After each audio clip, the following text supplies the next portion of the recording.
Hi hello నమస్తే welcome to social post. నేను మీ anchor Neville. So ఈ రోజు మనతో స్టూడియోలో సంకల్ప్ వాసు, అంటే ఇప్పుడు సంకల్ప్ వాసు కాదు, ఇప్పుడు మ్యూజిక్ వాసుగా మన ముందుకు వచ్చాడు. ఈ రోజు మనతో స్టూడియోలో ఉన్నారు. సో సార్తో మాట్లాడి తెలుసుకుందాం అసలు ఏమవుతుంది, ఈ లా ఆఫ్ అట్రాక్షన్ అంటే ఏంటి, డబ్బులు ఎలా సంపాదించాలి, అప్పులు ఎలా తీర్చుకోవాలి, అన్నిటి గురించి మనం సార్తో మాట్లాడదాం. Hi sir. హాయ్ అండి. ఇప్పుడు ఈ లా ఆఫ్ అట్రాక్షన్ అనేది ఏదైతే ఉందో ఇది నిజంగా వర్కౌట్ అవుతుందా? అండ్ ఇంకొకటి నాకు కావాల్సింది ఏంటంటే దీంట్లో సులభంగా డబ్బులు సంపాదించడం ఎలా అనేది ఖచ్చితంగా మీరు చెప్పాల్సిన అంశం అండి. మీరు ఒక యోగి ఆత్మకథ అని బుక్ చదివారా? అంటే చూసే ఉంటారు. రజనీకాంత్ గారు ఆ బుక్ గురించి చెప్పారు. రజనీకాంత్ గారు ఒక యోగి ఆత్మకథ, అందులో ముక్తానంద్ అని ఒక స్టోరీ ఉంటది. నేను కొన్ని స్పిరిచువల్ బుక్స్ చదువుతుంటాను. అలాగే రామకృష్ణ పరమహంస అనే ఒక స్టోరీ ఉంటది, అంటే ఆ బుక్ లో లేదు. అంటే మనకి యద్భావం తద్భవతి, మన సనాతన ధర్మశాస్త్రం నుంచి వచ్చింది అనమాట. మన మనసుకి ఒక అద్భుతమైన శక్తులు ఉంటాయి. అందులో ఇప్పుడు లా ఆఫ్ అట్రాక్షన్ అనేది వెస్టర్న్ నుంచి వచ్చింది, కానీ భగవద్గీత, ఖురాన్, బైబిల్లో ఎప్పుడో ఉంది. ఎప్పుడో ఉంది. నువ్వు ఎలా ఆలోచిస్తే ఆ విధంగా తయారవుతావు. Your thought become a things అని బుద్ధుడు కూడా చెప్పాడు. ఖురాన్ లో కూడా ఏముంటది, నువ్వు ఎంతవరకు ఆలోచిస్తే అంతవరకు నువ్వు వెళ్తావు అని ఉంటది. Your thought become a things అని. అయితే మనకి చిన్నప్పటి నుంచి బ్రెయిన్ వాష్ ఎలా చేస్తారంటే, నువ్వు ఎంప్లాయీగా ఉండాలి, లేదంటే పెళ్లి అవ్వదు, లేదంటే జాబ్ చెయ్యాలి, ఇలా బ్రెయిన్ వాష్ చేస్తుంటారు. మార్వోడీస్ లో ఏం జరుగుతుంటది, చిన్నప్పటి నుంచి అక్కడ బిజినెస్ పెడితేనే పిల్లనిస్తారు, ఇక్కడేంటి గవర్నమెంట్ జాబ్ ఉంటేనే పిల్లనిస్తారు. సో ఇక్కడ అంటే ఇక్కడ ఏంటి, చిన్నప్పటి నుంచి నువ్వు ఎటువంటి ఎన్వైరన్మెంట్ లో పుట్టావు ఆ విధంగా నీ పర్సనాలిటీ తయారవుతుంది. లా ఆఫ్ అట్రాక్షన్ ఏం చెప్తుందంటే, ఇంతవరకు నువ్వు ఎంత వరస్ట్ సిచ్యువేషన్ ఉన్నా పర్వాలేదు, నీ థాట్స్, నీ ఎమోషన్స్, నీ నమ్మకాలు మార్చుకుంటే నువ్వు బౌన్స్ బ్యాక్ అవ్వచ్చు. ఎంత అప్పుల్లో ఉన్నా. దీని గురించి ఆర్నాల్డ్ శ్వాజనగర్, మన రాజమౌళి, పూరి జగన్నాథ్, చిరంజీవి గారు, రామ్ చరణ్ గారు, మరి వీళ్ళంతా ఎందుకు పాటిస్తున్నారు లా ఆఫ్ అట్రాక్షన్?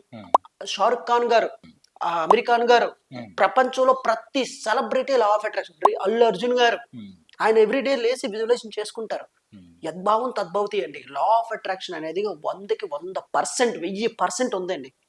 కాకపోతే దాన్ని కొంచెం ఉపయోగించడం చెప్పే గురువు దగ్గర వెళ్ళి నేర్చుకుంటే, గురువు అని నేను మెంటర్ లేదా నేను నా దగ్గర గురువు అంటే ఒప్పుకోను, నేను మీ ఫ్రెండ్ అని అంటాను, నేను మీ ఫ్రెండ్ అంటాను. సో ఏదైనా ఒక మంచి ఫ్రెండ్ లాంటి గురువు దగ్గరికి వెళ్ళి నేర్చుకుంటే కరెక్ట్ వేలో చేయొచ్చు. సో నేనేం చెప్తానంటే, లా ఆఫ్ అట్రాక్షన్ ఉపయోగిస్తూ ఆ ఏదైతే యాక్షన్ అనేది ఉంటది కదా, దాన్ని నీకు ఎఫర్ట్ లేకుండా ఎలా ఉపయోగించాలి. ఆటో పైలట్ మెథడ్ లో ఇప్పుడు మీరు కార్ డ్రైవ్ చేసినప్పుడు, నేను డ్రైవ్ చేసిన ఫీల్ లో ఉంటారు, మీరు కష్టపడుతున్న ఫీల్ లో, క్రికెట్ ఆడుతున్నప్పుడు కష్టపడుతున్న ఫీల్ లో ఉంటారా, ఇప్పుడు యాంగ్రీ చేసినప్పుడు కష్టపడుతున్న ఫీల్ లో ఉన్నారా? ఎందుకంటే మీ మైండ్ అయిపోయింది, ఎంజాయ్మెంట్ లోకి వచ్చారు. పూరి జగన్నాథ్ ఒక మాట చెప్తారు, ఏదైనా పని చేస్తే ఆడుకున్నట్టుగా ఉండాలని. అలాగా లా ఆఫ్ అట్రాక్షన్ ఉపయోగిస్తే నేనేం చెప్తానంటే, నువ్వు ఏ పర్సనాలిటీ, నువ్వు దేనికి పనికి వస్తావు ఆ పని చెయ్యి. అప్పుడు నీకు కష్టం అనిపించదు కదా, దానికి అడ్వాన్స్డ్ టెక్నిక్స్ నేను చెప్తాను. అప్పుడు ఇది 100x నువ్వు తయారైపోతావు. Super. So law of attraction 100కి 100% ఉంది. ఎందుకంటే ది గ్రేట్ రజనీకాంత్ గారు ఒక యోగి ఆత్మకథ బుక్, ఆ మొత్తం లా ఆఫ్ అట్రాక్షన్ బుక్ అంతా ఒక యోగి ఆత్మకథ. సో ఒకరు, మీరు రామకృష్ణ పరమహంస, ఆయన ఒక స్టోరీ ఉంటుందండి. ఆయన ఎలా అంటే, అప్పట్లో కృష్ణుని ఆయన నమ్మేవారు. అక్కడ కృష్ణుని నమ్మేటప్పుడు ఆడవాళ్ళలా నమ్మాలని ఒక సిద్ధాంతం ఉండేది. అయితే ఆయన నిత్యం నేను శారీ కట్టుకొని ఆయన ఆ విధంగా ఆ విధంగా ఫీల్ అయ్యేవాడు. మీరు నమ్ముతారండి, ఇప్పటికీ ఆ స్టోరీ ఉంది, రియల్ స్టోరీ. ఆయనకి బ్రెస్ట్ కూడా ఆడవాళ్ళ రావడం మొదలుపెట్టింది కొన్ని రోజులకి. ఇంకొక షాకింగ్ న్యూస్ చెప్పనా, ఆయనకి పీరియడ్స్ రావడం మొదలుపెట్టాయి. మగవాడికి పీరియడ్స్ ఎలాగొస్తాయండి, గెడ్డలు మీసాలు ఆగడం అయిపోయి. మీరు రామకృష్ణ పరమహంస బుక్ చూడండి, బ్రెస్ట్ కొంచెం పాసిబుల్.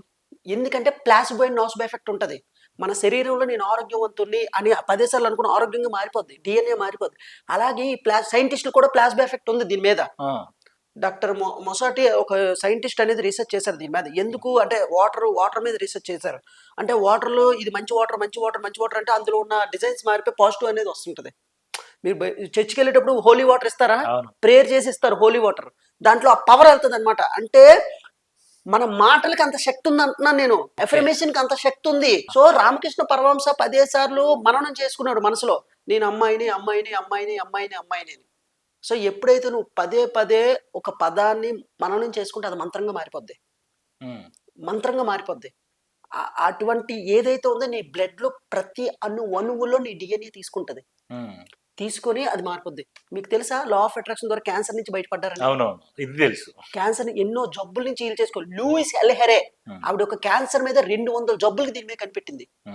లూయిస్ ఎల్హెరే ఆ 200 జబ్బులకి ఒక ఆయన ఫ్లైట్ నుంచి పడిపోయి మొత్తం బాడీ అంతా డ్యామేజ్ అయిపోయి విత్ ఇన్ నేను 6 months 1 year లో నేను బయటకు వచ్చేసాను. రోజు ఊహించుకునేవాడు. బయటకు అంత శక్తి ఉందండి. లా ఆఫ్ అట్రాక్షన్. ఎంత అద్భుతమైన, అంటే దీన్ని ఏమంటారంటే సర్వరోగ ఒక ఔషధం అంటారు. అంటే ఇదొక్కటి ప్రపంచంలో నువ్వు ఏది నేర్చుకుంటే ఇంకేది నేర్చుకోవాల్సిన లేదు, నువ్వు ఏది నేర్చుకుంటే ఇంకేది నేర్చుకోవాల్సిన లేదు అని చెప్పేదే ఇది. దీన్ని కరెక్ట్ వేలో చెప్పేదే music Vasu. 100x money manifestation. దీన్ని హెల్త్ చెప్పొచ్చు, సక్సెస్ చెప్పొచ్చు, ఏదైనా చెప్పొచ్చు. సో దీని గురించి మనం అథెంటిక్ వేలో అడ్వాన్స్డ్ వేలో చెప్తుంటాం, త్రూ అపాయింట్మెంట్ ద్వారా చెప్తుంటాం, వర్క్షాప్లో చెప్తుంటాం. సో అదండి.